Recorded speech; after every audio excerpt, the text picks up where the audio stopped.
collaboration with the Cyprus Mail. This is the Cyprus News Digest with Rosie Charalambous.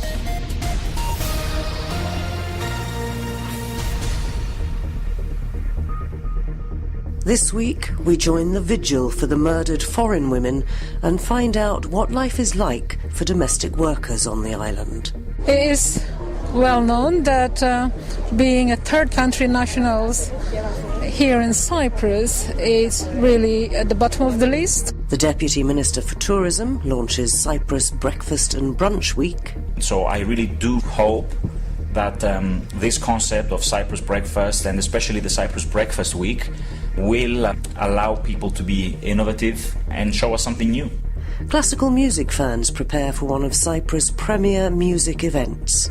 Is recognised internationally as one of the finest small music festivals in Europe. And smart gardeners will be heading to an exhibition of cacti and succulents this weekend. You can go away on a holiday for 15 days and the plants will be fine. The serial killings of several foreign women and 2 of their children have galvanised Cypriot society to address the problems of misogyny and of exploitation of migrant workers. Last Friday, I went down to the presidential palace and joined some 300 people who were holding a vigil for the murdered. For 2 Fridays in a row now, people have gathered outside the entrance to the presidential palace in Nicosia in a vigil for the missing and the murdered foreign women who have come to light, of course, through the serial killings of the guy who called himself Orestis. And joining me from the Cyprus-Philippines Association is one of the organisers, Esther Beattie. Esther, at the moment as we speak, they're just chanting, "Where are they?" And it's obviously heartbreaking, I can see from your face, for you and members of your community, and fortunately a lot of other people here from the Cyprus host community and other foreign communities who've come to support, that there has been obviously a gross negligence of duty in searching for missing foreign women, and it would seem, if you check the police website, that it's only the foreign women that tend to get sort of bypassed from the usual procedures. Now, that may be harsh on the police, but it does seem to be the fact. How does the community feel about being marginalised like that? Well, it is well known that being a third country nationals here in Cyprus is really at the bottom of the list. So it is a sorry state for the Filipino community, obviously, because Cyprus police did not really take any did not take seriously about all these reportings of missing Filipinos. So yeah, it's really difficult to accept, really, because now it's too late. If they have really done the proper job in the beginning when the first missing Filipinos was reported, then maybe, who knows, something probably prevented him of doing very nasty things to the other women. And their children, we should And add. their children, of course, yeah. So let's talk a little bit about why Filipinos come to Cyprus. They're a large part of the workforce here, particularly in domestic work. Jobs that most Cypriots would rather not do, so you're doing a favour in a sense. And yet I've seen a lot of stories on social media that they are treated very badly. Tell me a little bit about the problems they face when they come here, and possibly to the unsympathetic employer. Well, Cyprus is part of the European Union, and this is one of the reasons that attracts them to come to Cyprus. Generally, the conditions, okay, not all employers are bad, but a lot of them are really mistreating their domestic workers. The most common complaints are overworked. They are working for more than 10, 12, 14 hours every single day, and when they go out for their day off, they don't really spend the whole day being away from their employer's house because they are told to come back at a certain time. They can leave, like, for example, 8 o'clock in the morning or 10 o'clock in the morning, and then they have to be back home at 5 o'clock in the afternoon. So it's half a day off. Yeah. So, and some of the complaints as well are, shared by the families of the employers. For example, they will be working to two or three different families with just the same salary. And, they still have to work on their main employer when they go to work with the other houses, which is really unfair, And some as well do not get proper food, And if you go downtown on a Sunday, just have a look at the Filipino shops there and see at 5 o'clock how many Filipinos will go in their shops just to get their supply for the week, for their food. Which they're supposed to be provided by their employer if they're living in. Yes. Okay, so that's another problem. And another one, of course, is sexual harassment. Yes. There is a perception, it seems to me, in Cyprus, particularly by some of the men, that if you're a Filipino, you're fair game and you're up for it for a few quid. Well, not only Filipinos. If you go downtown, there's a lot of, sorry to say this, but a lot of old men there offering €5, €10, not only to the Filipinos, but also to the Vietnamese, to the Nepalese. They see these Asian women as really prostitutes. Exactly, yes. And the unfortunate thing is that some of them go along with that because they need to supplement their wages. Salary. Yeah. The salary was especially for the Nepalese, the Vietnamese, the Indian, and the Sri Lankan communities. Their salaries are as low as €309. Which is below the minimum wage. Very, very. Well, according to the Cyprus government, the minimum salary for domestic workers net is €309. So, in a sense, the Filipino community here are a bit lucky because there is a rule or regulations from the Philippine government that the minimum salary should be €400. And for those who came to Cyprus after May 2015, this is their salary. But what about social insurance? Because that's another little bit of a problem, is it not? The employers pay social insurance as well as the employee. And the employees, but it doesn't actually entitle them to any benefits if they fall sick, does it? Do enlighten me, because I'm never sure how this works. Yeah, this is another one of our grievances because, the employer and the employee are paying the social insurance contributions, and they keep on saying that yes, you're entitled to this one, but when you go actually and try to get this benefit, they will squeeze you until you give up.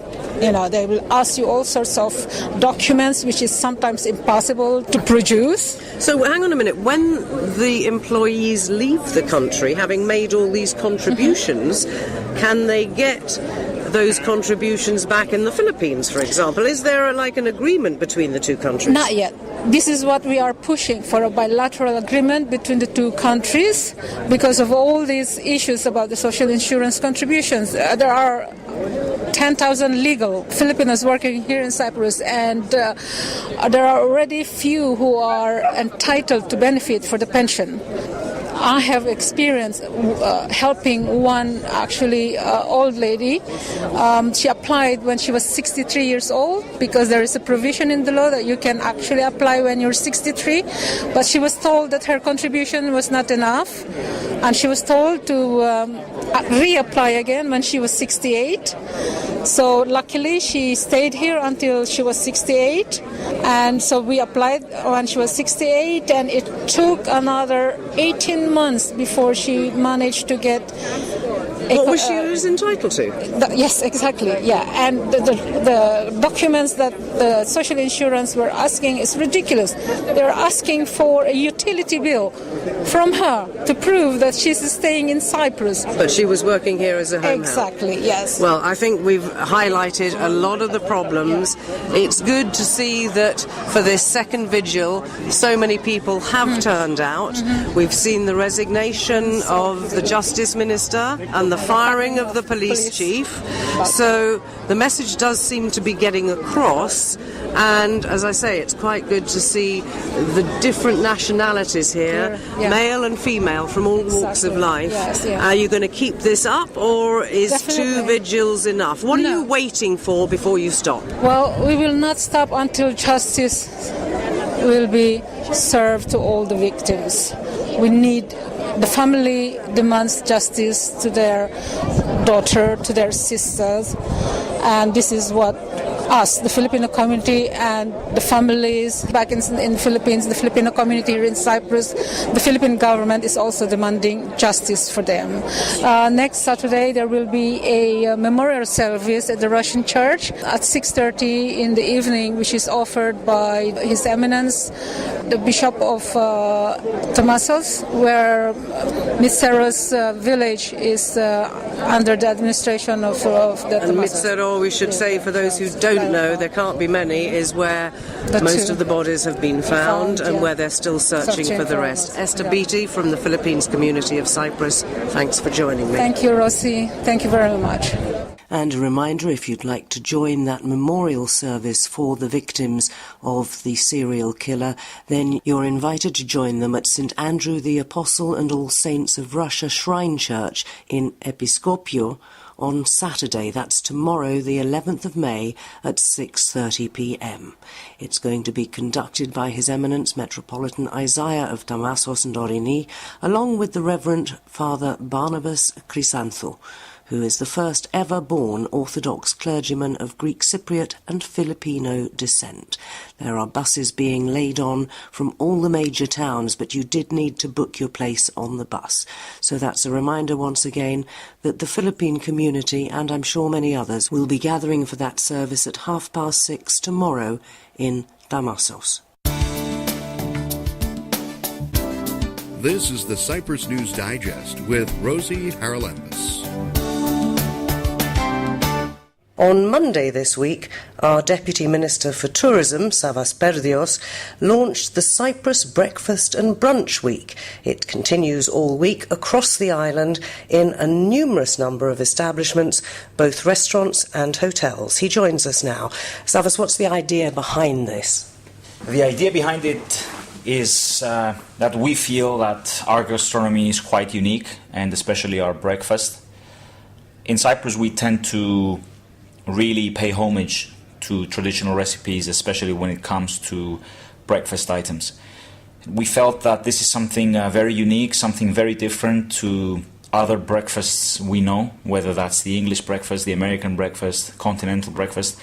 And we felt that there is a huge opportunity there for hotels and restaurants across the whole island to capitalize on this uniqueness. It's also a good chance, of course, for them to support the local agriculture, because things here are very seasonal, and I'm thinking, for example, of watermelon in the summer. It's on every hotel's fruit plate, but it's not necessarily paired up with halloumi, which is a traditional breakfast here. Absolutely, and one of the two aims of our Cyprus Breakfast initiative, and especially the promotion it gets throughout this week, is to link gastronomy with the local community, with the agro sector, and provide a platform that will incentivize, let's say, both the tourism industry and the agro sector to collaborate in order to promote and create those products that will really offer that authentic experience to our guests. Now, I know you want to encourage creativity as well, and that means that there are some unusual things that possibly even us in Cyprus haven't thought of before. So how does that fit in to the whole idea of this is the Cypriot breakfast, but this bit is something that we've just created that brings the ingredients in, but maybe most Cypriots haven't even tried? Absolutely. This is very important for us to promote innovation in the product.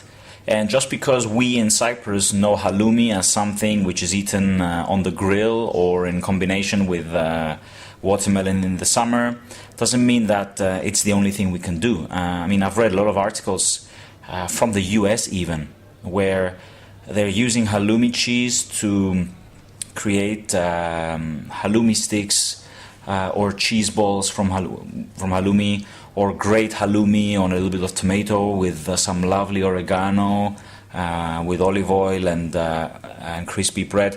There's so much you can do with products these days, and the international trend is moving away from the 100% traditional and to combine it with the modern. So you use the base of what it used to be traditionally, but then look at international trends to promote it even more and combine it with things that you can't imagine at the moment. So I really do hope that this concept of Cyprus Breakfast, and especially the Cyprus Breakfast Week, will allow people to be innovative and show us something new.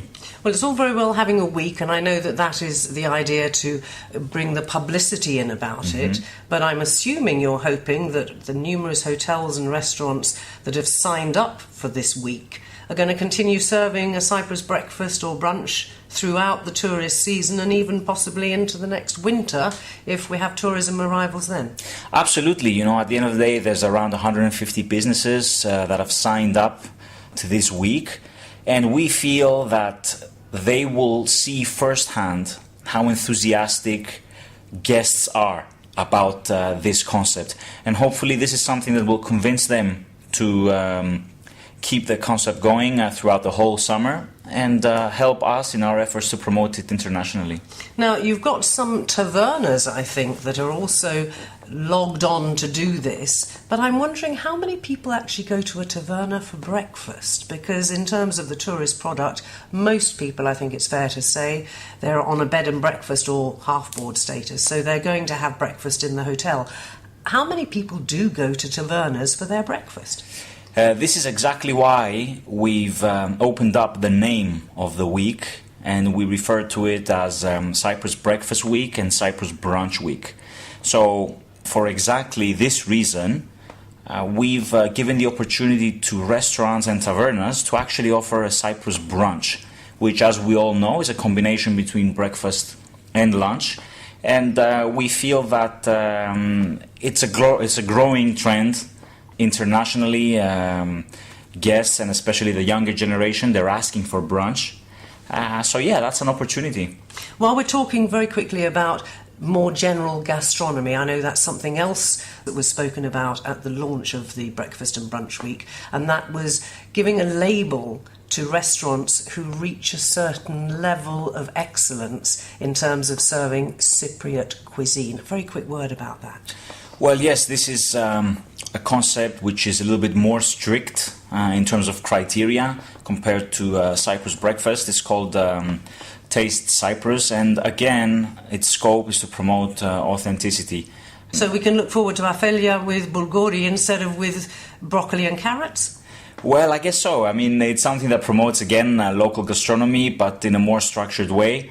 And again, it's in our efforts to really get the brand of what Cyprus gastronomy is out there. Because we have some unusual dishes, don't we? I mean, you used to always know that stifado was rabbit, and then it became all sorts of other meats to try and pander, if you like, to an international clientele. You want to take us back to how it used to be so people can get a genuine taste of Cyprus? We want to take us back to the history of these recipes, but presented perhaps in a modern and international way. And the restaurant Patrikon actually in Tersefanu does that very well. They've taken traditional recipes, they've deconstructed them, and now they're presenting them in a completely different way. And this is also part of being authentic. It's not just about serving something in the same way that our ancestors did.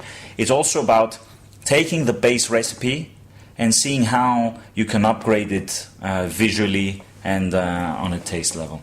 And so you can taste Cyprus. There's a hashtag. Check your Twitter feed.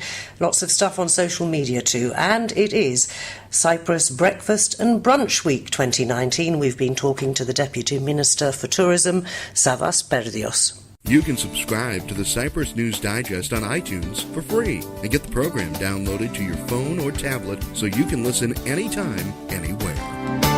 The 19th International Pharos Chamber Music Festival kicks off on Tuesday, and there are some gaps in the programme, but it does continue right the way through until June the 6th. Joining us to tell us all about it from the Pharos Arts Foundation is Garo Keheyan. So Garo, I sort of don't recall that you had those gaps before. It used to run almost concurrently for 10 days or 3 weeks or whatever. What's the thinking behind this? I know you've got 3 venues, yes, but tell us a little bit about how it's changed this year. No, we've always actually spread the festival among the 3 venues. So we have done in the past several concerts in Nicosia for our regular audience here, in the Shoe Factory, and then the festival sort of continues at the Royal Manor House in Kuklia with the main body, if you like, of the festival.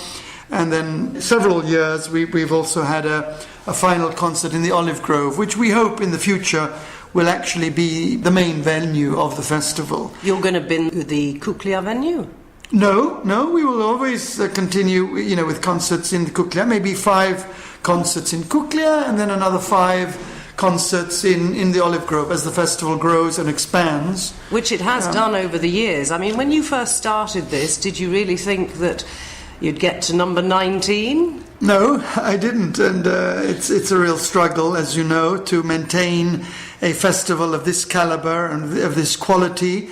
Last year we had 22 musicians, some of the finest musicians on the world stage today.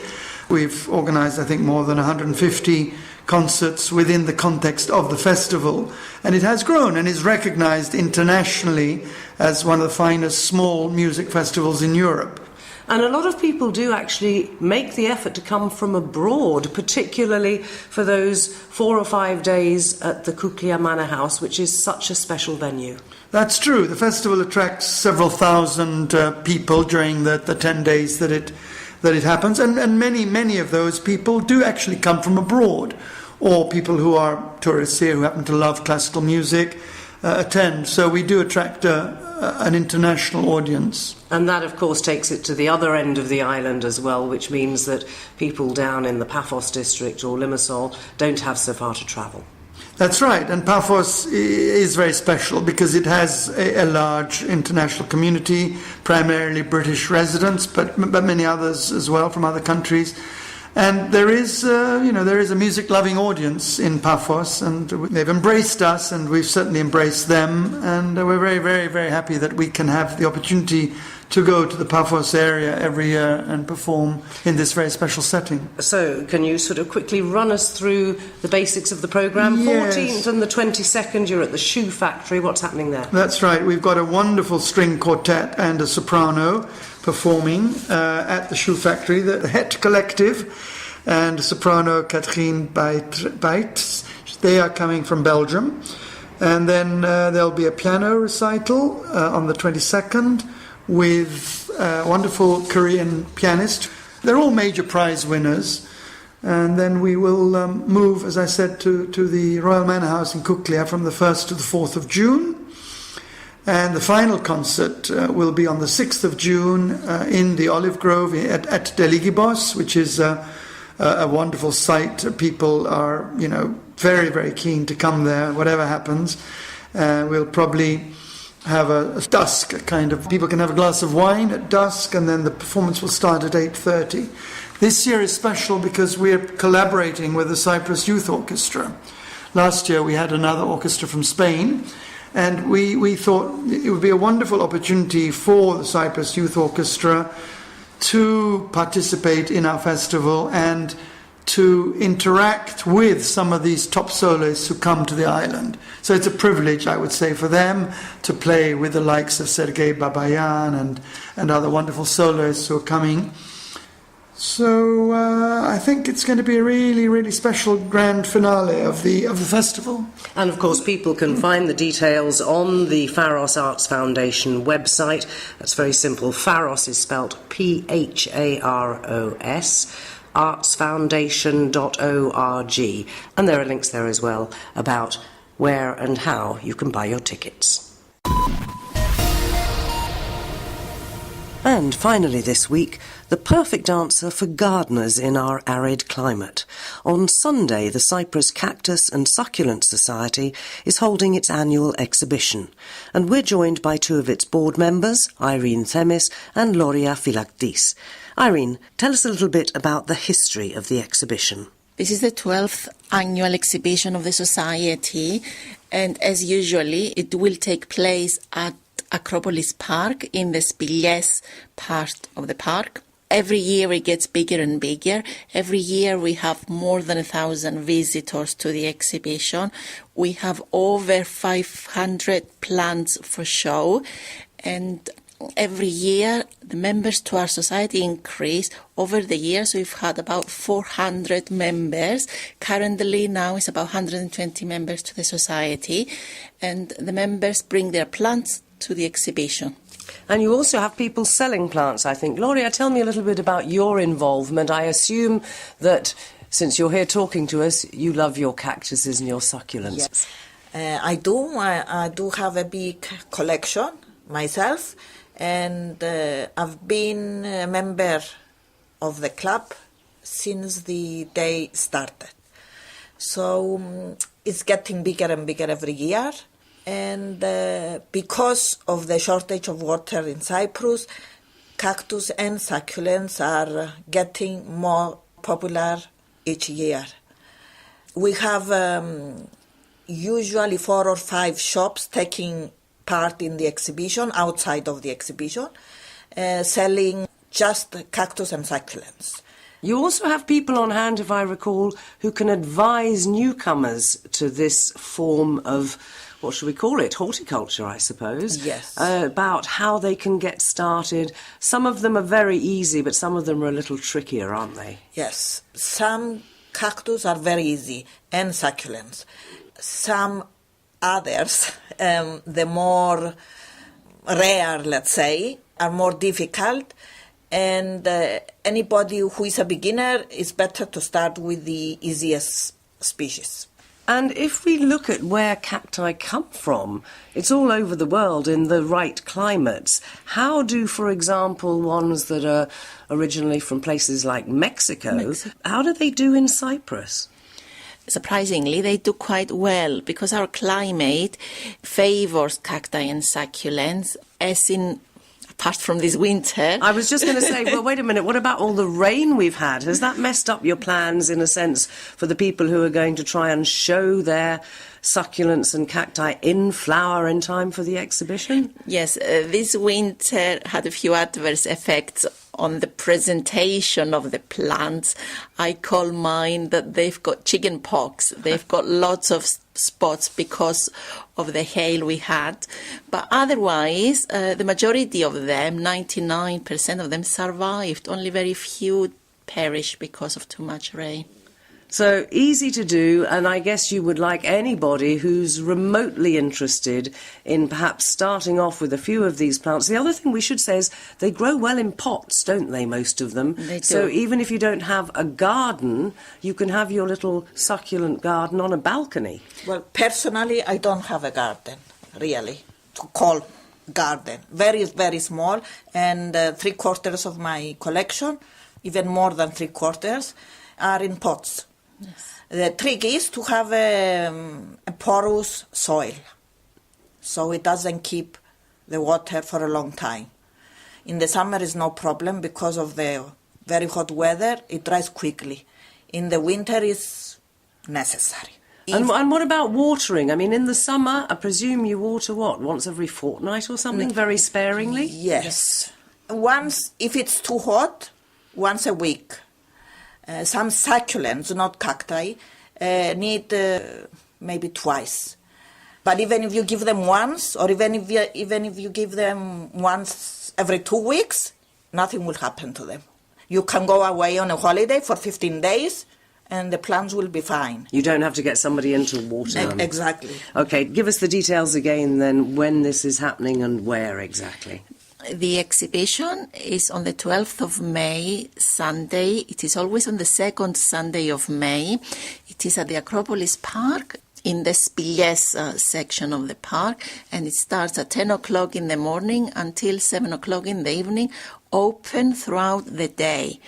The entrance to the sales area is free, but the entrance to the exhibition is €1 per person. You must have a website or a Facebook page. Where can people find out more? Yes, we have our page, which is the Cyprus Cactus and Succulent Society, or we have the group, which is the Cyprus Cactus and Succulent Society discussion group on Facebook. Yes, you can post lots of questions, post pictures, and get information about the society, or if you prefer, you can leave us personal messages. And if you've got a problem with your cacti and they've got measles or chickenpox after this winter, I'm sure if you send them a photo, they'll suggest what you should do. So put that in the diary, Sunday, the 12th of May, 10 in the morning until 7 p.m.